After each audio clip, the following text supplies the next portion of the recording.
But with such a dramatic drop in the number of deaths from coronary heart disease, the Americans have to be on the right track.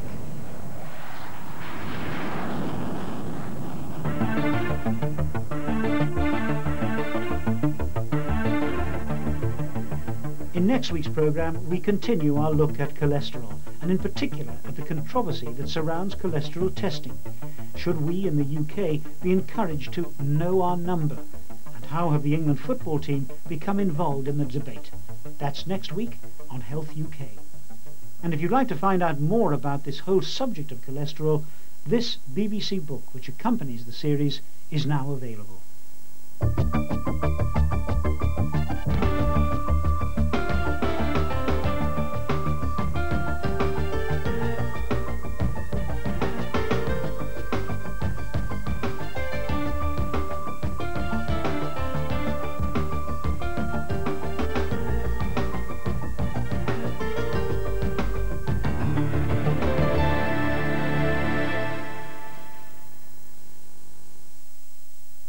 And just a reminder that if you want to face up to the challenge of high cholesterol, this BBC book is published today. It's called The Cholesterol Check, and it costs £4.99. It's available from all good bookshops.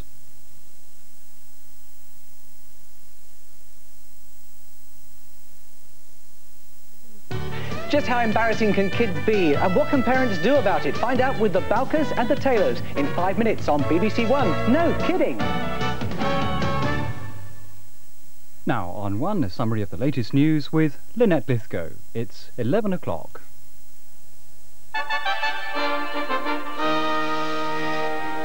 It's now thought that at least 13 people have been killed and 50 seriously injured in a train crash in France.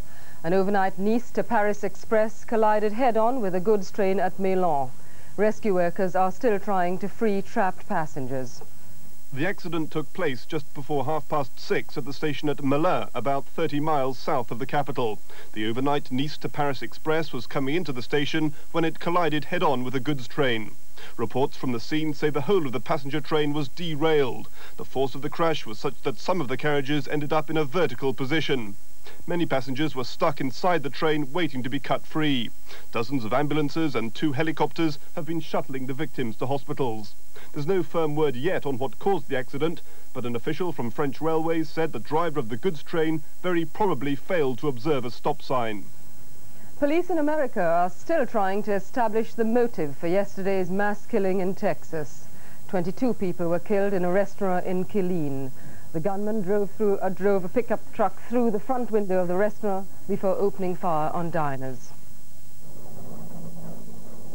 It is the worst random mass shooting in America's violent and bloody history. The gunman drove through the front window of Luby's cafeteria in Killeen, Central Texas, when it was packed with about 200 lunchtime diners and staff. He was pretty confident about it, even though he wasn't like cussing or saying much this or that. He just opened fire. While